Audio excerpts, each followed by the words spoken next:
Assalomu alaykum do'stlar. Bugun sizlar bilan men Aziko va bugun bola sizlar bilan o'zimizni Zalis Launcher'imizga shader o'rnatishni o'rganib olamiz. Ko'pincha hamma YouTube'dan yoki boshqa joydan yoki ChatGPT'dan so'rab o'rnatsa bo'lmayotgan. Men shuni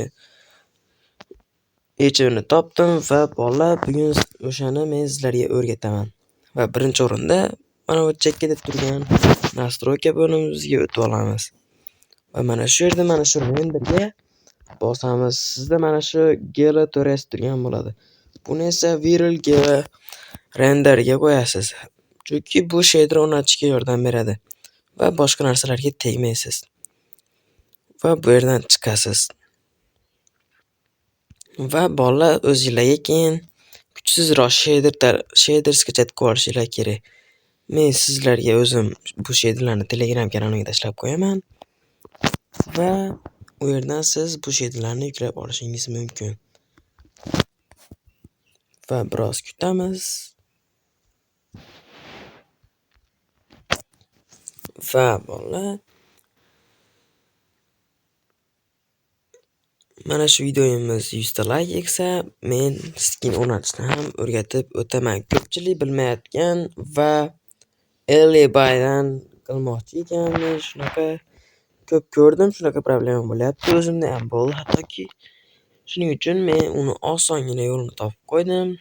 Agar shu videoga 100 ta emas, mayli 30 tami, 40 tami shunchaki aktiv yaxshiroq bo'lsa, men u videoni ham chiqaraman. Albatta.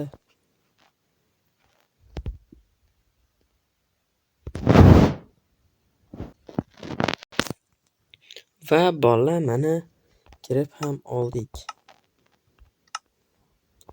Hozir menda shader yoniq bo'lishi kerak. Shunchaki uni o'chirib qo'yaman. Va nastroykalarni ham ko'rib olinglar. Bu nastroykalarni kirsangiz shader ancha-muncha qotmaydi va tiniq bo'ladi. Va bu yerlardan chiqamiz.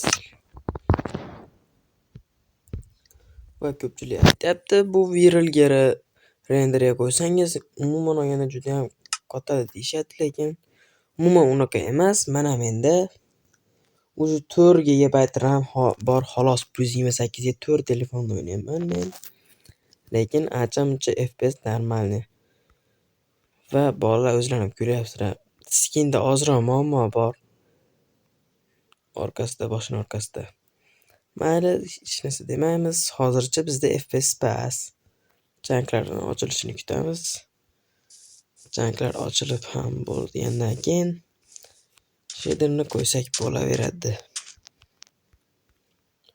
Va bolalar endi qo'ysak bo'lsa kerak. Birinchi o'rinda siz mana shu nastroykalarni qiling. Animationlarni minus qilib chiqing, hammasini off qilib chiqing. Bu yerda ham better grassni o'chirib, bularni xuddi shunday qilib chiqing. Va mana shu FPS bular umuman kerak narsalar. Detalslarga o'tib, Entity Shadows'ni o'chirib qo'ying. Shunda ancha nima bo'ladi. Hamda Brights'ni, Crackles, Smooth Lightingni hammasini off qilib qo'ying. Va buni fast qilib qo'ying. 6 chankda tursa bo'ldi. Va bolalar o'zimizga shader qo'yamiz.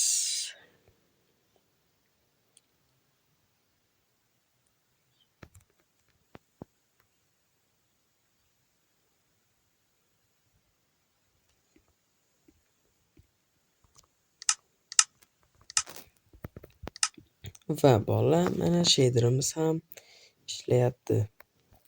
Men umuman kompyuterda o'ynaganim yo'q, shunchaki kontrolni ko'rinmas qilib oldim. Men kompyuterda o'ynayapti deb o'ylamanglar. Va bolalar mana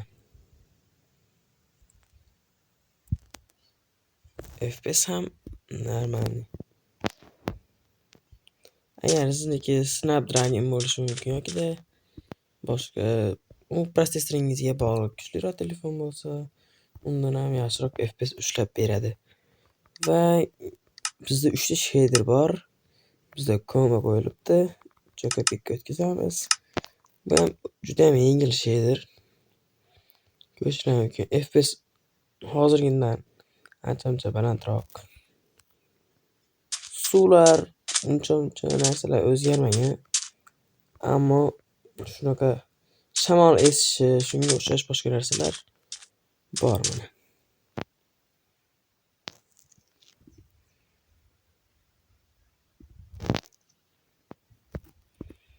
Va yana bitta eng kuchsiz shaderlarimizdan birini qo'yib ko'rsataman. Iltimos, agar telefoningiz Poco bo'lsa yoki boshqa shader o'rnatmoqchi bo'lsangiz, sizga maslahat bermagan bo'lardim. Yo'qsa qo'lingizdan ayrilib qolishingiz mumkin bo'ladi. Va men unchalik qotmaslik uchun modlarsiz kirdim.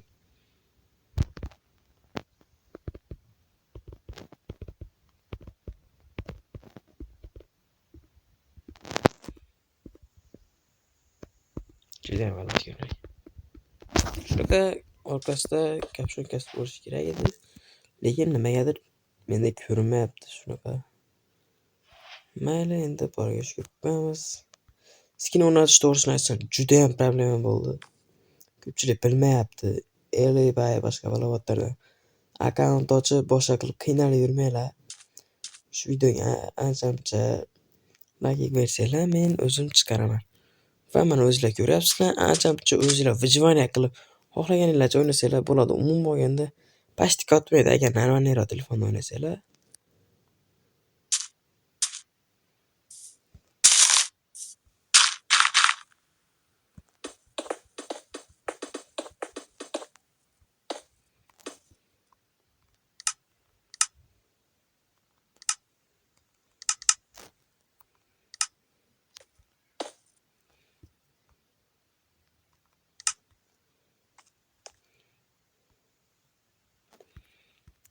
Va bolalar, bugungi videomiz shundan iborat edi. Videoga like bosib, kanalimga obuna bo'lib qo'yishni esdan chiqarmanglar. Agar yaxshi aktiv bo'lsa, men shunaqa skin o'rnatishni ham videosini chiqaraman va mana shu muammoni ham yo'qotaman albatta. Xo'p, hammaga xayr.